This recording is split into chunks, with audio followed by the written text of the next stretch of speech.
Hello student, welcome to online study. ધોરણ 11 arts અને વિષય છે ઇતિહાસ અને ચેપ્ટર નંબર 9 ગુપ્તકાલીન ભારત.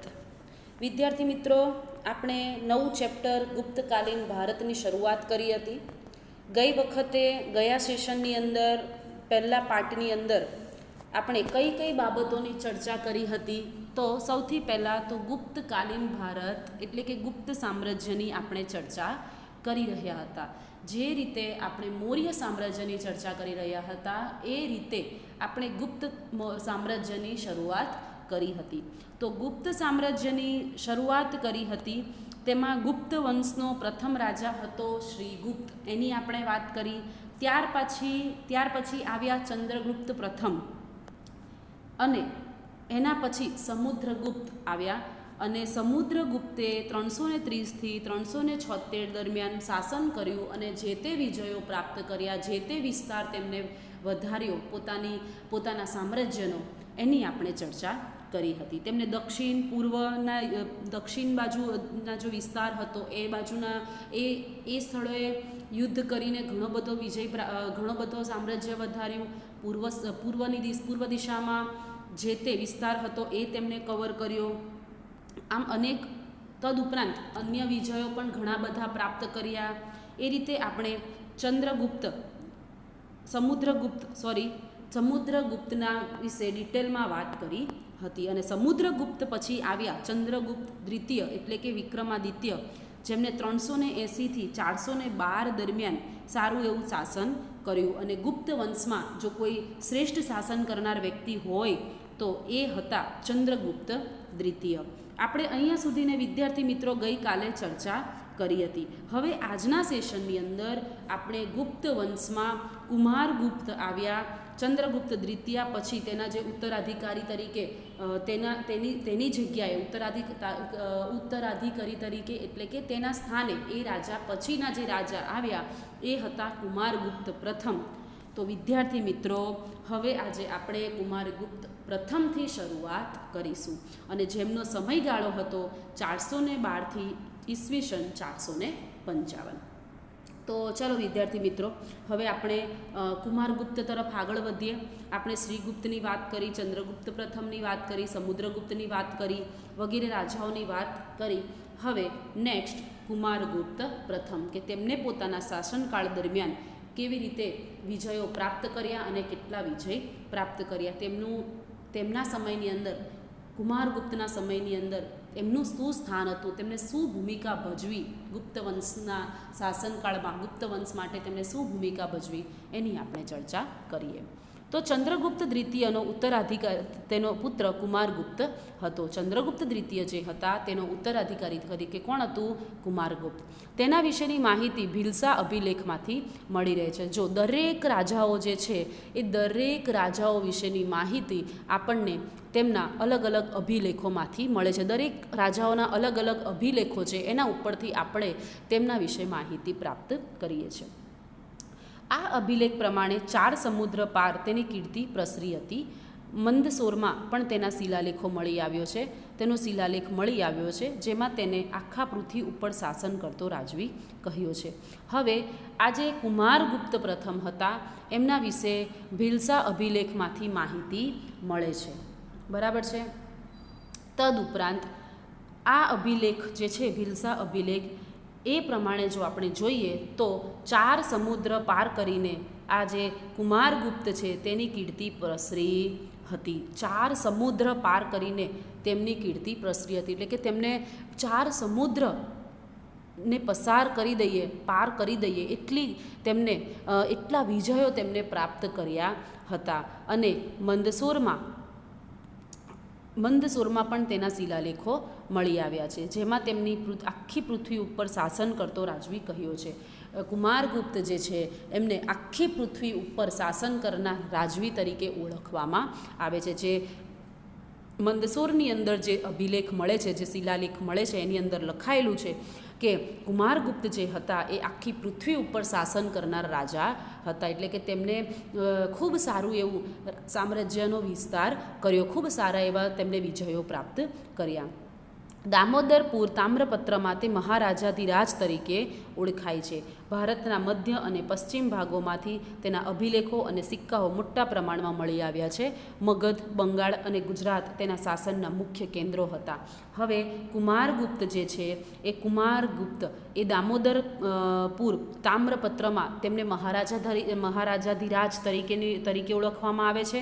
તદુપરાંત તેમના ભારતનો જે મધ્ય અને પશ્ચિમનો ભાગ છે અને તેના જે અભિલેખો છે અને સિક્કાઓ, તેમાંથી ભારતનો મધ્ય અને પશ્ચિમ ભાગમાંથી તેમના અભિલેખો અને સિક્કા જે છે એ ખૂબ મોટા પ્રમાણમાં પ્રાપ્ત થયા હતા. અને તેમને ભારતના કયા કયા મુખ્ય કેન્દ્રો ઉપર તેમને શાસન કર્યું? તો મગધ, બંગાળ અને ગુજરાત એ તેમના શાસનના કુમારગુપ્તે જે શાસન કર્યું એમાં મગધ, બંગાળ અને ગુજરાત એ 3 મુખ્ય કેન્દ્રો હતા.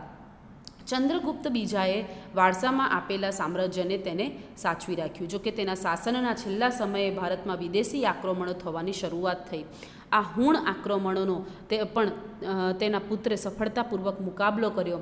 તેના પિતાએ અન્ય રાજ્યો સાથે બાંધેલા સંબંધોને તેને જાળવી રાખ્યા. હવે કુમારગુપ્ત જે છે એના શાસનની અંદર ચંદ્રગુપ્ત બીજાએ, આપણે આગળ વાત કરી હતી ચંદ્રગુપ્ત બીજો, એ ચંદ્રગુપ્ત બીજાએ જે કુમારગુપ્તને પોતાની સત્તા આપી, શાસન આપ્યું, એ તેને ખૂબ સારી રીતે સાચવી રાખ્યું હતું. તેને વેડફી નાખ્યું ન હતું. તેનું કાર્ય ખૂબ સારું હતું. અને તેના પછી તેનો જે પુત્ર આવ્યો એને પણ જે સામ્રાજ્ય છે એને સારી રીતે જાળવી રાખ્યું. પરંતુ થયું એવું કે વિદેશી આક્રમણોને કારણે, વિદેશી લોકોના યુદ્ધોને, વિદેશી લોકોએ એમના ઉપર હુમલો કર્યો અને વિદેશી યુદ્ધો જે થયા એના કારણે આક્રમણો થવાની શરૂઆત થઈ ગઈ. અને વિદેશી આક્રમણોની શરૂઆત થઈ અને છતાં પણ તેમનો જે પુત્ર હતો, હુણ આક્રમણોનો પણ તેના પુત્રએ પણ સારો એવો મુકાબલો કર્યો અને તેના પિતાએ અન્ય રાજા સાથેના સંબંધો પણ જાળવી રાખ્યા. એટલે કદાચ તેના શાસનનો અંત આવ્યો હોય તો તેના વિદેશી આક્રમણોને લીધે આવ્યો હોય એમ આપણે કહી શકીએ. બાકી જે કુમારગુપ્ત હતો અને કુમારગુપ્ત પછી જેનો પુત્ર શાસન ઉપર આવ્યો, એનો દીકરો જે ગાદીએ આવ્યો, એ બંનેએ પોતાનું જે સામ્રાજ્ય છે એ ખૂબ સારી રીતે જાળવી રાખ્યું હતું. પરંતુ કદાચ વિદેશી આક્રમણોને કારણે આ સત્તા તેમને ગુમાવી હોય. હવે ત્યાર પછી આવ્યા સ્કંદગુપ્ત. સ્કંદગુપ્તે ઈસવીસન 455થી ઈસવીસન 467 સુધીને શાસન કર્યું. કુમારગુપ્ત જે છે એમને પોતાની સત્તા જાળવી રાખી અને કુમારગુપ્ત પછી તેમનો પુત્ર જે હતો એને પણ પોતાની સત્તા જાળવી રાખી. એટલે કે એમના શાસનનો અંત આવ્યો હતો નહીં એવું આપણે કહી શકીએ. અને એના સમયમાં વિદેશી આક્રમણો થયા એ વાત ઓકે છે, એ વાત બરાબર છે કે કુમારગુપ્તની સમયની અંદર, કુમારગુપ્તના શાસનકાળ દરમિયાન વિદેશી આક્રમણો થયા, પરંતુ તેમને પોતાની સત્તા સારી રીતે જાળવી રાખી હતી. પછી આવ્યા સ્કંદગુપ્ત. હવે સ્કંદગુપ્ત જે છે એ ઈસવીસન 455થી 467 સુધીને રાજ કર્યું. કુમારગુપ્ત બાદ ગુપ્ત સામ્રાજ્યનો ઉત્તરાધિકારી અને છેલ્લો શક્તિશાળી રાજા સ્કંદગુપ્ત હતો. ચલો, હવે કુમારગુપ્ત અને તેના પુત્ર પછીનો અંતિમ રાજા જો હોય તો એ કોણ હતું? તો કે સ્કંદગુપ્ત. તેના સમયમાં ભારતમાં વાયવ્ય સરહદે હુણોનો ભય ઊભો થયો. જે આપણે અગાઉ કુમારગુપ્તના વાત કરી રહ્યા હતા ત્યારે આપણે જોયું હતું કે હુણ પ્રજા, વિદેશી પ્રજાના આક્રમણો થયા, જેમાં હુણ પ્રજા, તો હુણ આક્રમણો જે કુમારગુપ્તના ટોપિકની અંદર આપણે ચર્ચા કરી રહ્યા હતા. તેવી જ રીતે આ સમયમાં ભારતમાં વાયવ્ય સરહદે હુણોનો ભય ઊભો થયો. હુણ પ્રજા જે હતી એ લોકોનો ભય ઊભો થયો. સ્કંદગુપ્તે હુણોને હરાવ્યા. જૂનાગઢમાંથી તેનો શૈલ્યલેખ મળી આવ્યો છે. એટલે કે પિતાએ વારસામાં આપેલા સામ્રાજ્ય તેણે અકબંધ રાખ્યું. એટલું જ નહીં, જૂનાગઢના શૈલ્યલેખથી તે સાબિત થાય છે કે તે પ્રજાપાલક રાજવી હતો. હવે કુમારગુપ્ત પછી એનો પુત્ર આવ્યો અને એના પુત્ર પછી જે સ્કંદગુપ્ત આવ્યો એને પણ હુણ પ્રજાના ઘણા બધા આક્રમણોનો સામનો કરવો પડ્યો. તેને ઘણા બધા હુણોને હરાવ્યા. સ્કંદગુપ્ત જે છે આ જે હુણ પ્રજા હતી એ હુણ પ્રજા ઉપર તેને હુણોનો જે ભય ઊભો થયો હતો એ હુણો ઉપર તેને આક્રમણ કરીને પોતાનું સામ્રાજ્ય તેને બચાવ્યું. અને આ બધી જે માહિતી જે છે એ જૂનાગઢમાંથી જે શૈલ્યલેખો મળી આવ્યા છે તેમાંથી મળી આવ્યું છે. અને જે પિતાએ વારસામાં આપેલ સામ્રાજ્ય તેને અકબંધ રાખ્યું. સ્કંદગુપ્તે પોતાના પિતાએ જે સામ્રાજ્ય તેને વારસામાં આપ્યું હતું એ તેને જાળવી રાખ્યું. અને જૂનાગઢના શૈલલેખોમાંથી તે સાબિત થાય છે કે તે પ્રજાપાલક રાજવી હતો. એટલે કે સ્કંદગુપ્ત જે હતો એ પણ એક પ્રજાપાલક અને સારો એવો રાજા હતો. અને સ્કંદગુપ્ત પછીના ગુપ્ત શાસકોની વાત કરીએ તો સ્કંદગુપ્ત પછીના ગુપ્ત શાસકોમાં સ્કંદગુપ્તના સમય સુધી ગુપ્ત સામ્રાજ્ય વ્યવસ્થિત રીતે ચાલ્યું હોવાના પુરાવા સાંપડે છે. જોકે ત્યારબાદ ગુપ્ત સામ્રાજ્ય કેટલાક ભાગોમાં વિભાજિત થવા પામ્યું હશે. સ્કંદગુપ્તના અનુગામી રાજાઓમાં બુદ્ધગુપ્ત, વેનગુપ્ત, ભાનુગુપ્ત, નરસિંહગુપ્ત, બાલાદિત્ય અને કુમારગુપ્ત બીજો અને અંતે વિષ્ણુગુપ્તનો સમાવેશ થાય છે. સ્કંદગુપ્ત પછી કેટલાક ગુપ્ત શાસકો આવ્યા. એમાં ગુપ્ત સામ્રાજ્ય વ્યવસ્થિત રીતે ચાલી રહ્યું હતું એવા પુરાવા પણ આપણને પ્રાપ્ત થાય છે.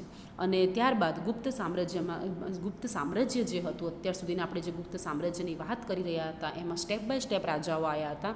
પરંતુ ત્યાર પછી શું થયું તો સ્કંદગુપ્ત પછી એવું થયું કે જે ગુપ્ત સામ્રાજ્ય હતું એ અલગ અલગ ભાગોમાં વિભાજિત થઈ ગયું, અલગ અલગ ભાગોમાં વહેંચાઈ ગયું.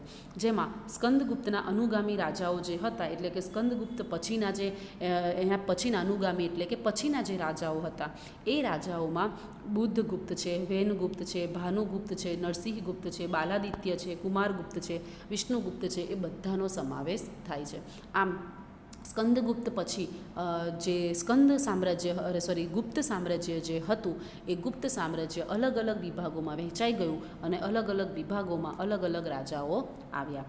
અને સ્કંદગુપ્ત પછીના શાસકો અગાઉના શક્તિશાળી શાસકો જેવા શાસન કરતા ન હોવાને કારણે 550 સુધીમાં ભારતમાં ગુપ્ત સામ્રાજ્યનું પતન થયું. ચલો હવે કુમારગુપ્તના સમયમાં નહીં, પરંતુ મેં તમને અગાઉ કહ્યું હતું કે વિદેશી આક્રમણો થયા એના કારણે કદાચ નાશ થયો હશે, પરંતુ એવું નહોતું. કુમારગુપ્ત પછી તેનો પુત્ર આવ્યો, તેને પણ ખૂબ સારી રીતે સત્તા જાળવી. ત્યારબાદ સ્કંદગુપ્ત આવ્યો, એને પણ સત્તા સારી રીતે જાળવી. પરંતુ સ્કંદગુપ્તના પછી ઘણા બધા જે ગુપ્ત સામ્રાજ્ય હતું એ અનેક વિભાગોમાં વહેંચાઈ ગયું અને અનેક વિભાગોમાં અલગ અલગ રાજાઓ આવ્યા. અને એ રાજાઓ સ્કંદગુપ્ત જેટલા શાસન કરતા શક્તિશાળી શાસકો સાબિત ન થયા, એ સ્કંદગુપ્ત જેટલા શક્તિશાળી ન હતા. એના કારણે શું થયું, 550 સુધીમાં ભારતમાંથી ગુપ્ત સામ્રાજ્યનો અંત આવી ગયો, ગુપ્ત સામ્રાજ્યનું પતન થઈ ગયું. હવે ગુપ્ત સામ્રાજ્યનું જે પતન થયું, વિનાશ થયો, પતન થવું એટલે કે વિનાશ થવો. તો ગુપ્ત સામ્રાજ્યનો જે વિનાશ થયો એ ગુપ્ત સામ્રાજ્યના વિનાશના ઘણા બધા કારણો છે. તો તેના ઘણા બધા કારણો છે. એના કારણોમાં જોઈએ તો પહેલું કારણ છે હુણોનું આક્રમણ. જે વિદેશી પ્રજાના આક્રમણો, જેમાં હુણ પ્રજા જે હતી એ લોકોનું આક્રમણ એક જવાબદાર કારણ છે. આટલું મોટું ગુપ્ત સામ્રાજ્ય જે હતું, કેટલું મોટું ગુપ્ત સામ્રાજ્ય, એ ગુપ્ત સામ્રાજ્યનો વિનાશ એકાએક થઈ જાય તો એ બાબત ખૂબ આશ્ચર્યજનક થઈ પડે કે આટલા રાજાઓએ ખૂબ સારી રીતે તેને જાળવી રાખ્યું અને ત્યારબાદ તેનો વિનાશ થયો, તે સામ્રાજ્યનો અંત આવી ગયો. તો તેના કારણો જાણવા પણ આપણા માટે ખૂબ અગત્યના છે.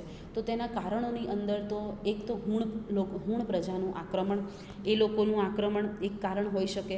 બીજું ગુપ્ત વહીવટી તંત્રની નિર્બળતા, એટલે કે વહીવટી તંત્ર જે હતું, જે વહીવટ થતો હતો સામ્રાજ્યનો, રાજ્યનો જે વહીવટ થતો હતો એની નિર્બળતા, એના કેટલાક વીક પોઈન્ટ પણ જવાબદાર હોઈ શકે.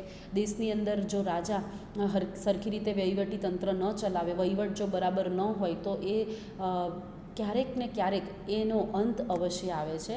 એ પછી કોઈ શાળા હોય, ઘર હોય, દેશ હોય, ગમે તે હોઈ શકે. આપણા ઘરમાં પણ આપણે ઉદાહરણ લઈએ તો આપણા ઘરમાં પણ જો એવું બની શકે કે જો આપણા ઘરનું વહીવટી તંત્ર, જે વ્યવહાર છે, વહીવટ જે છે એ અયોગ્ય હોય અથવા તો બરોબર ન હોય, બધા પોતપોતાની રીતે જિંદગી જીવતા હોય. પૈસાનો વહીવટની વાત કરું તો ઘરમાં 25,000 50,000ની જો આવક હોય અને દરેક લોકો જેમ મન ફાવે એ રીતે પૈસા ખર્ચ કરતા હોય તો આપણા ઘરનો પણ ક્યારેક, એટલે કે આપણા ઘરનો પણ ક્યારેક અંત આવતો હોય છે. એટલે કે આપણા ઘરમાં પૈસા ખૂટી જતા હોય છે, પૂરા થઈ જતા હોય છે ને બધા પોતપોતાની રીતે મન ફાવે તે રીતે વ્યવહાર કરવા માંડે તો શું થાય, આપણો ઘરનો જે વહીવટ છે એ ખોરવાઈ જાય અને આપણું યોગ્ય રીતે ચાલે નહીં. પરંતુ જો કોઈ એક વ્યક્તિના હાથમાં વ્યવસ્થિત વ્યવહાર હોય, વહીવટ જો એક વ્યક્તિના હાથમાં હોય અને એક યોગ્ય હોય તો મહિનાના અંતે પૈસાની બચત થાય અને જેમાંથી આપણે આપણું ફ્યુચર બ્રાઇટ કરી શકીએ, એટલે કે ફ્યુચરમાં આપણને તે ઉપયોગી થઈ શકે. એટલે એ દેશ હોય, રાજા હોય કે ઘર હોય કે દુકાન હોય, ગમે તે XYZ હોય, એનો વહીવટ જે છે એ યોગ્ય હોવો જોઈએ. જ્યારે વહીવટમાં નિર્બળતા આવે એટલે સમજી જવું કે પતન થવાનું ને થવાનું છે. એટલે એક કારણ એ પણ હોઈ શકે કે ગુપ્ત વહીવટી તંત્રની નિર્બળતા, વહીવટી તંત્ર જે હતું એ નિર્બળ હોઈ શકે. હવે ગુપ્તોનું વહીવટી તંત્ર કેવું હતું એની પછી અગાઉના ટૉપિકની અંદર ચર્ચા કરી છે. પરંતુ આજે આપણે જે ગુપ્ત સામ્રાજ્યના પતનના કારણો છે એ પતનના કારણો જોઈએ તો હુણોનું આક્રમણ. તો કુમારગુપ્ત પ્રથમના સમયમાં જ વાયવ્ય સરહદો પર હુણોનું આક્રમણનો ભય ઊભો થયો હતો. મેં તમને કુમારગુપ્તની જ્યારે આપણે વાત કરી રહ્યા હતા ત્યારે આપણે ચર્ચા કરી હતી કે શાસનના જો અહીંયા આપેલું છે વિદેશી છેલ્લા સમયે ભારતમાં વિદેશી આક્રમણો થવાની શરૂઆત થઈ અને હુણ આક્રમણોએ તેના પુત્રને સફળતાપૂર્વક મુકાબલો કર્યો. અહીંયા આપેલું છે, ઉલ્લેખ કરેલો છે કે હુણ આક્રમણો શરૂ થયા. તો એ રીતે કુમારગુપ્ત જે છે એ કુમારગુપ્ત પ્રથમના સમયમાંથી જ વાયવ્ય સરહદ ઉપર હુણોનું આક્રમણોનો ભય ઊભો થયો, એટલે કે હુણ પ્રજા જે છે એના આક્રમણો થવા લાગ્યા. હુણ ખૂબ શક્તિશાળી અને યુદ્ધપ્રિય જાતિ હતી. તેણે ભારત પર ભયંકર હુમલો કર્યો. જો કે કુમારગુપ્તે તેમને મારી હટાવ્યા, પરંતુ ઈસવીસનની 5મી સદીના અંત ભાગમાં શક્તિશાળી યોદ્ધા અને હુણોના નેતા તોરમાણે પશ્ચિમ ભારત અને મધ્ય ભારતના ભાગ સુધી યુદ્ધો કરી ગુપ્ત સામ્રાજ્યનો મોટો ફટકો માર્યો. એટલે કે આ જે પ્રજા હતી હુણ પ્રજા એ ખૂબ શક્તિશાળી હતી અને યુદ્ધપ્રિય જાતિ હતી. તેણે ભારત ઉપર ભયંકર હુમલો કર્યો, પરંતુ કુમારગુપ્તે હાર ન માની અને કુમારગુપ્ત પણ ઓછો શક્તિશાળી રાજા ન હતો, એ પણ ખૂબ શક્તિશાળી રાજા હતો. તો કુમારગુપ્તે પણ આ પ્રજાને મારી હટાવ્યા. પરંતુ ઈસવીસનની 5મી સદીની અંદર જે ઈસવીસન 5મી સદીના અંત ભાગમાં શક્તિશાળી યોદ્ધા હુણોનો નેતા જે તોરમાણ હતો, હુણ પ્રજાનો જે એક સૌથી શક્તિશાળી રાજા એવો જે તોરમાણ હતો, એને પશ્ચિમ ભારત અને મધ્ય ભારતના ભાગ સુધી યુદ્ધો કરી ગુપ્ત સામ્રાજ્યને મોટો ફટકો માર્યો. એટલે કે પશ્ચિમ ભારત અને મધ્ય ભારતના જેટલા ભાગો હતા એ ભાગો ઉપર યુદ્ધ કરી અને તેને સારા એવા વિજયો પ્રાપ્ત કર્યા. એટલે કે આપણને તેને અહીંયા ભારતના પશ્ચિમ ભાગ અને મધ્ય ભારત અને પશ્ચિમ ભારત આ બે ભારત ઉપર તેને આક્રમણ કરી અને આપણા ભારતના આ બે ભાગ તેને હટાવ્યા. એના ઉપર ટૂંકમાં આપણા બે ભાગ એને છીનવી લીધા. તેના પુત્ર મિહરકુલે માળવામાં અને આસપાસના ક્ષેત્રોમાં સત્તા જમાવી. હવે જે તોરમાણ હતો રાજા, એ હુણ જાતિનો જે તોરમાણ રાજા હતો એનો પુત્ર આવ્યો મિહરકુલ. હવે મિહરકુલ જે છે એને માળવા અને માળવાની આસપાસના જેટલા પણ ક્ષેત્રો છે એ બધે જ પોતાની સત્તા જમાવી લીધી અને આ રીતે હુણ પ્રજા જે છે એ ભારતમાં પગ પેસારો કર્યો. હુણ પ્રજાએ ભારતમાં પગ પેસારો કરી દીધો. હુણોના આક્રમણોને કારણે ગુપ્ત સામ્રાજ્ય માત્ર ઉત્તર ભારતના અને પૂર્વ ભારતના વિસ્તારો પૂરતું મર્યાદિત થઈ ગયું અને હુણોનો જે આક્રમણો થયા એના કારણે શું થયું, ગુપ્ત સામ્રાજ્ય જે છે એ ગુપ્ત સામ્રાજ્ય ઉત્તર ભારત અને પૂર્વ ભારતના વિસ્તારો પૂરતું મર્યાદિત રહી ગયું. ભારત ઉપર હુણ પ્રજાનું આક્રમણ થયું અને એ આક્રમણોને કારણે ગુપ્ત સામ્રાજ્ય ક્યાં સુધીને રહ્યું તો કે ઉત્તર ભારત અને પૂર્વ ભારત, બસ આપણી પાસે આ બે જ વિસ્તારો રહ્યા. ગુજરાત અને દખ્ખણ સાથેની તેના સંબંધોની રેખા તૂટી જવાથી તેને રાજકીય અને આર્થિક ફટકો પડ્યો અને થોડાક સમયમાં આ મહાન સામ્રાજ્યનું પતન થયું. ગુજરાત અને દખ્ખણ સાથેના તેના સંબંધોની રેખા તૂટી ગઈ.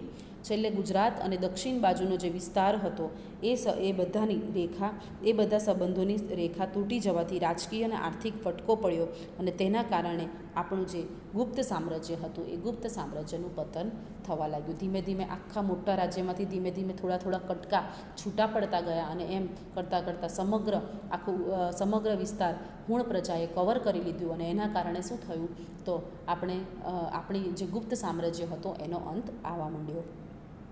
હવે ગુપ્ત વહીવટી તંત્રની નિર્બળતા, તો કેવી નિર્બળતા હતી એના કારણે કદાચ અંત આવ્યો હોય તો વાત કરીએ તો ગુપ્તોનું વહીવટી તંત્ર મૌર્ય સામ્રાજ્ય જેવું વિશિષ્ટ કે આધુનિક પ્રકારનું ન હતું. એટલું જ નહીં, તેમના રાજાઓની નીતિ પણ અવ્યવસ્થિત હતી.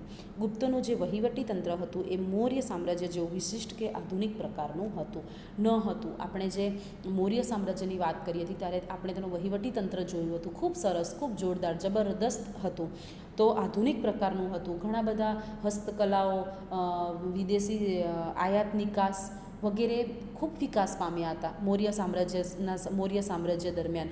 એ સામ્રાજ્યની અંદર આધુનિક પ્રકારની વિશિષ્ટતા ઊભી થઈ હતી. આધુનિક પ્રકારે બધી જ વસ્તુની અંદર આધુનિકતા આવી હતી અને વિદેશ સાથેના આપણા સંબંધો પણ સ્ટ્રોંગ બન્યા હતા, જેના કારણે આયાત નિકાસ પણ આપણે સારી રીતે કરી શક્યા હતા. ટૂંકમાં વેપાર વાણિજ્યને ખૂબ મોટો વિસ્તાર મળ્યો હતો. વેપાર વાણિજ્યમાં ખૂબ વૃદ્ધિ થઈ હતી. એવું અહીંયા નહોતું. મૌર્ય સામ્રાજ્યના સમય દરમિયાન મૌર્ય સામ્રાજ્યમાં જે વહીવટી તંત્ર જેટલું સબળ હતું એવું સબળ વહીવટી તંત્ર ગુપ્ત સામ્રાજ્યમાં જોવા મળ્યું નહીં. એટલું સ્ટ્રોંગ ન હતું. તેમના રાજાઓની નીતિ પણ અવ્યવસ્થિત હતી. રાજાઓની નીતિ કેવી અવ્યવસ્થિત હતી? જે રીતે મેં તમને કહ્યું કે ઘરમાં જો સંચાલન કરતું હોય, એક વ્યક્તિ કરતું હોય સંચાલન અને એનું સંચાલન ખૂબ વ્યવસ્થિત હોય તો હંમેશા એ ઘર આગળ આવે. પરંતુ જો મુખ્ય વ્યક્તિનું સંચાલન અયોગ્ય હોય, એ જ વ્યવસ્થિત ન હોય તો એ ઘરનો વિનાશ થાય. એવી રીતે શાળા હોય, ઓફિસ હોય કે દુકાન, શોપ હોય, કોઈ પણ શોપ આપણે કરી હોય, બે ભાગીદાર હોય અને જો એ બે ભાગીદાર હોય અને બંને પોતપોતાની રીતે વહીવટ કરતા હોય તો એ દુકાનમાં પણ આપણે પ્રગતિ કરી શકીએ નહીં. પરંતુ જો આપણે બે ભાગીદાર હોઈએ અને જો દુકાન કરી હોય તો એક વહીવટ કરતો હોય પરંતુ એ ખૂબ સારી રીતે વહીવટ કરતો હોય, એકદમ વ્યવસ્થિત રીતે વહીવટ થતો હોય તો હંમેશા પ્રગતિ થાય. તો એ બાબત બહુ અગત્યની છે. એ બાબત ખૂબ અસર કરે છે દેશ ચલાવવા માટે, ઘર ચલાવવા માટે, દુકાન ચલાવવા માટે, ગમે તે ચલાવવા માટે. આપણે એ જે ઘરનું મુખ્ય વહીવટ જે છે એ વહીવટ કોના હાથમાં છે, કેવા વ્યક્તિના હાથમાં છે, એ બાબત ખૂબ અસર કરતી હોય છે. હવે તેઓ જીતેલા વિસ્તારોમાં કડક અને અસરકારક વહીવટી નીતિ દાખલ કરવાને બદલે તે વિસ્તાર સ્થાનિક રાજા કે નાયકોને માત્ર ખંડણી સ્વીકારીને પરત આપી દેતા. પરિણામે નિર્બળ ગુપ્ત રાજવીના સમયમાં આવા સ્થાનિક રાજાઓ ફરીથી પુનઃસ્થાપિત થવા કે સ્વતંત્ર થવા પ્રયત્ન કરતા. આવા નબળા ગુપ્ત સમ્રાટોને કારણે ભારતમાં ઘણી બધી પ્રાદેશિક સત્તાઓનો જન્મ થયો અને પછીથી તેઓ સ્વતંત્ર પણ થયા.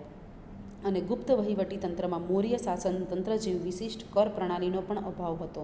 તેને બદલે તેઓ સામંતવાદી પ્રણાલીથી શાસન ચલાવતા. હવે વિશિષ્ટ કર, આપણે મૌર્ય સામ્રાજ્યની વાત કરી હતી કે કર પદ્ધતિ હતી એ એમની ખૂબ સ્ટ્રોંગ હતી. ટેક્સ લેવાની જે પદ્ધતિ હતી એ મૌર્ય સામ્રાજ્યના સમય દરમિયાન ખૂબ સરસ એવી સ્ટ્રોંગ હતી. પરંતુ એ વસ્તુ અહીંયા જોવા મળી નહીં. અહીંયા એવું હતું કે જે જીતેલા વિસ્તારોમાં કડક અને અસરકારક વહીવટી નીતિ દાખલ કરવાની એના બદલે આ લોકોએ શું કર્યું? તે વિસ્તારના સ્થાનિક રાજા કે નાયકોને માત્ર ખંડણીને પરત આપી દેતા, માત્ર ખંડણી સ્વીકારીને પરત આપી દેતા. પૈસા લઈ અને જે તે સ્થાનનો જે તે રાજા હોય એને જે તે સ્થાન હોય એ પાછું આપી દેતા. પૈસાથી મતલબ હતો, પૈસા લઈને ખંડણી સ્વીકારીને પાછું આપી દેતા. એ પ્રકારનું હતું.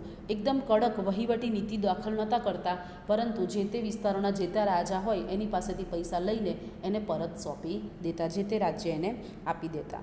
પરિણામે નિર્બળ ગુપ્ત રાજવીના સમયમાં આવા સ્થાનિક રાજાઓ ફરીથી પુનઃસ્થાપિત થવા કે સ્વતંત્ર થવા પ્રયત્ન કરતા. અને એની કારણે એવું થતું કે દરેક રાજાઓ પોતપોતાની રીતે સ્વતંત્ર રીતે ફરીથી સ્થાપિત થતા, એટલે કે પોતાની રીતે પાછું રાજ્ય ઊભું કરતા, જેમ મન ફાવે એમ ચલાવતા. આવા નબળા ગુપ્ત સમ્રાટોને કારણે અને એની અંદર મન ફાવે એવા જેવા હોય તેવા રાજાઓ ઉદ્ભવતા અને એના કારણે ઘણી વખત નબળા રાજાઓ આવી જાય અને નબળા રાજાઓને કારણે ભારતમાં ઘણી બધી પ્રાદેશિક સત્તાઓનો જન્મ થયો. અલગ અલગ વિભાગમાં બધું વહેંચાવા લાગ્યું અને પછીથી તેઓ સ્વતંત્ર થયા ગુપ્ત વહીવટી તંત્રમાં મૌર્ય શાસન તંત્ર જેવી વિશિષ્ટ કર ઉઘરાવવાની પદ્ધતિ પણ ન હતી. એના કારણે પણ શું થયું, વહીવટી તંત્ર સ્ટ્રોંગ ન હતું. તેના કારણે શું થયું, જે ગુપ્ત સામ્રાજ્યનો જે એટલું ખૂબ સ્ટ્રોંગ એવું ખૂબ સારું એવું સામ્રાજ્ય હતું એનું પતન થઈ ગયું. એટલે કેમ કહી શકાય કે વહીવટી તંત્ર જે હતું એ નિર્બળ હતું. એમાં જેને જે રીતે અનુકૂળ આવે એ રીતે લોકો ચલાવતા હતા. કોઈ એક ફિક્સ નીતિ નિયમોથી ચાલતું ન હતું અને એના કારણે શું થયું તો કે વહીવટી તંત્ર નિર્બળ થતું અને નિર્બળતાને કારણે આ ગુપ્ત સામ્રાજ્યનો અંત આવ્યો. હવે આપણે નેક્સ્ટ સેશનમાં ગુપ્તોનું વહીવટી તંત્ર જે હતું એના વિશે ડિટેલમાં ચર્ચા કરીશું કે કેવા પ્રકારનું વહીવટી તંત્ર હતું. તો વિદ્યાર્થી મિત્રો, આપણે આજે જે કુમારગુપ્ત પ્રથમ છે ત્યાંથી આજે આપણે ચર્ચા કરી કે જે કુમારગુપ્ત પ્રથમ ગુપ્ત કાલીન ભારતની અંદર ગુપ્ત સામ્રાજ્યનો જ્યારે ઉદય થયો ત્યારે ગુપ્ત સામ્રાજ્યના ઉદયની અંદર સૌથી પહેલાં જો રાજા હોય તો તે શ્રીગુપ્ત હતા. એમને પોતાના શાસનકાળ દરમિયાન ઘણી ખરી પ્રગતિ કરી અને ત્યાર પછી આવ્યા ચંદ્રગુપ્ત પ્રથમ. એમને પણ ઉત્તર પ્રદેશ, બિહાર, બંગાળના કેટલા બધા ભાગોને જીતીને ગુપ્ત સામ્રાજ્યનો વિસ્તાર વધાર્યો અને ત્યાર પછી આવ્યા સમુદ્રગુપ્ત, જેમને 330થી 376 દરમિયાન સારું એવું શાસન કર્યું અને ઘણા બધા વિજયો પ્રાપ્ત કર્યા. આર્યવતના યુદ્ધો કર્યા, દક્ષિણના યુદ્ધો કર્યા અને એ સિવાય આર્યવતના યુદ્ધો, દક્ષિણ અને પૂર્વના યુદ્ધો તદુપરાંત તેમને અન્ય વિજયો પણ પ્રાપ્ત કર્યા અને સારું એવો વિસ્તાર તેમણે પણ જમાવ્યો. અને ત્યાર પછી ચંદ્રગુપ્ત દ્વિતીય આવ્યા અને ચંદ્રગુપ્ત દ્વિતીય પણ ગાદીએ આવીને ઘણા બધા વિજયો પ્રાપ્ત કરીને પોતાની સત્તાને, પોતાના શાસનને બહુ સ્ટ્રોંગ બનાવ્યું. ખૂબ સારી એવી પ્રગતિ તેમને કરી અને ત્યાર પછી આવ્યા કુમારગુપ્ત પ્રથમ.